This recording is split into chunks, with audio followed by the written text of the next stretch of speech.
ये वीडियो आपके जीवन के जीने का नजरिया बदल देगा।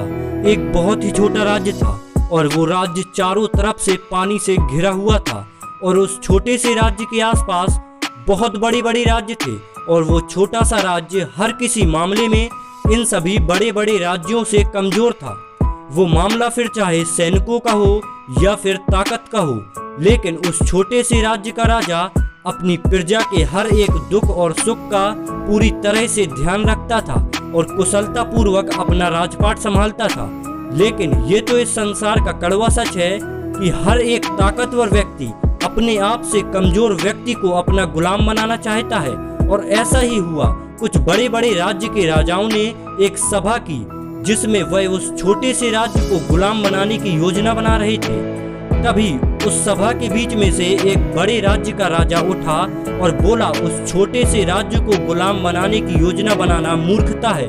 उसको तो सिर्फ मेरे राज्य की सेना कुछ घंटों में ही परास्त कर देगी और उस राज्य को तो अब मैं ही गुलाम बनाऊंगा। और इस राजा ने युद्ध की सभी तैयारी कर ली थी और हमला बोलने के लिए निकल पड़ा उस छोटे से राज्य पर। जैसा कि वो छोटा सा राज्य चारों तरफ से पानी से घिरा हुआ था और उस राज्य को युद्ध का जरा भी अंदाजा नहीं था।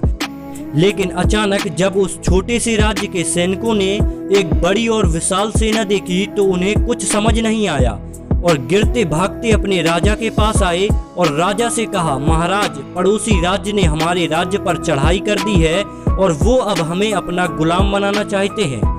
और जैसे ही उस छोटे से राज्य की प्रजा ने यह खबर सुनी, पूरे राज्य में हड़कंप मच गया। लेकिन उस राज्य के राजा ने कहा, डरने की कोई बात नहीं है, शांति रखो। तभी उसी बीच सभा में एक दरबारी बोला, क्यों न डरे महाराज, वो 2000 सैनिकों के साथ हैं और हम सिर्फ 200 सैनिकों के साथ हैं। अब कुछ नहीं हो सकता, अब वो हमें अपना गुलाम बनाकर ही रहेंगे।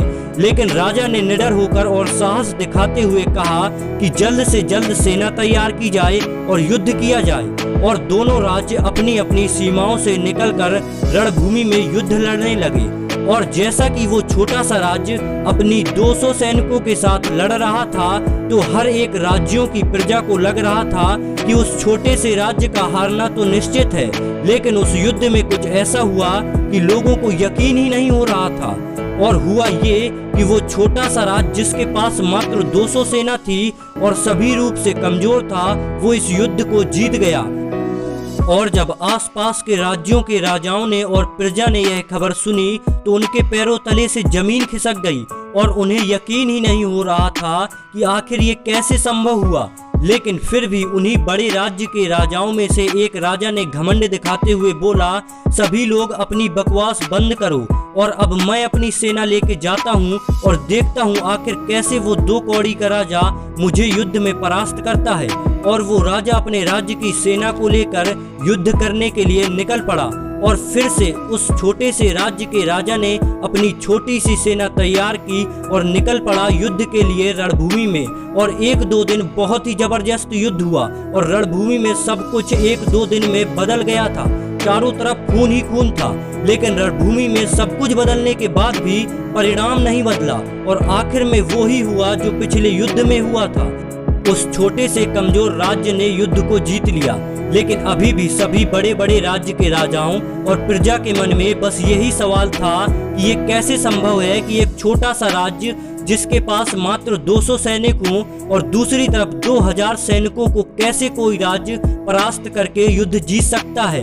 तो कुछ दिनों बाद सभी बड़े बड़े राज्यों के राजा उस छोटे से राज्य के राजा से मिलने के लिए और जीत का कारण पूछने के लिए उसके राज्य में पहुंचे और उस राजा से कहा कि तुम बस एक बात का जवाब दे दो कि तुमने अपनी छोटी सी सेना के साथ इतनी बड़ी और विशाल सेना को इतनी आसानी से कैसे परास्त कर दिया। तो उस छोटे से राज्य के राजा ने मुस्कुराते हुए जवाब दिया कि जब भी मैं अपनी सेना को युद्ध में पुल के द्वारा रणभूमि में ले जाता था, तब पूरी सेना के पुल पार करने के बाद उस पुल में आग लगा देता था और पुल को नष्ट कर देता था और अपनी सेना को स्पष्ट कर देता था कि करो या मरो, वापस लौटने का कोई रास्ता ही नहीं रखता था। तो इससे दोनों तरफ से सैनिकों की मौत ही थी, क्योंकि अब वो युद्ध से वापस लौट नहीं सकते थे और अगर युद्ध भूमि में युद्ध नहीं करते तो भी उनकी मौत निश्चित थी। इसीलिए वो अपने पूरे हौसले, जुनून और क्षमता के साथ युद्ध में लड़ते थे और युद्ध को आसानी से जीत जाते थे। और एक बात जीवन में हमेशा याद रखना कि कोई भी युद्ध हथियारों, सेनाओं और अहंकार से नहीं बल्कि हौसले और जुनून से जीता जाता है। क्योंकि युद्ध को अगर हथियारों, सेनाओं और अहंकार से जीता जाता होता तो युद्ध में प्रभु श्री राम नहीं रावण जीतता।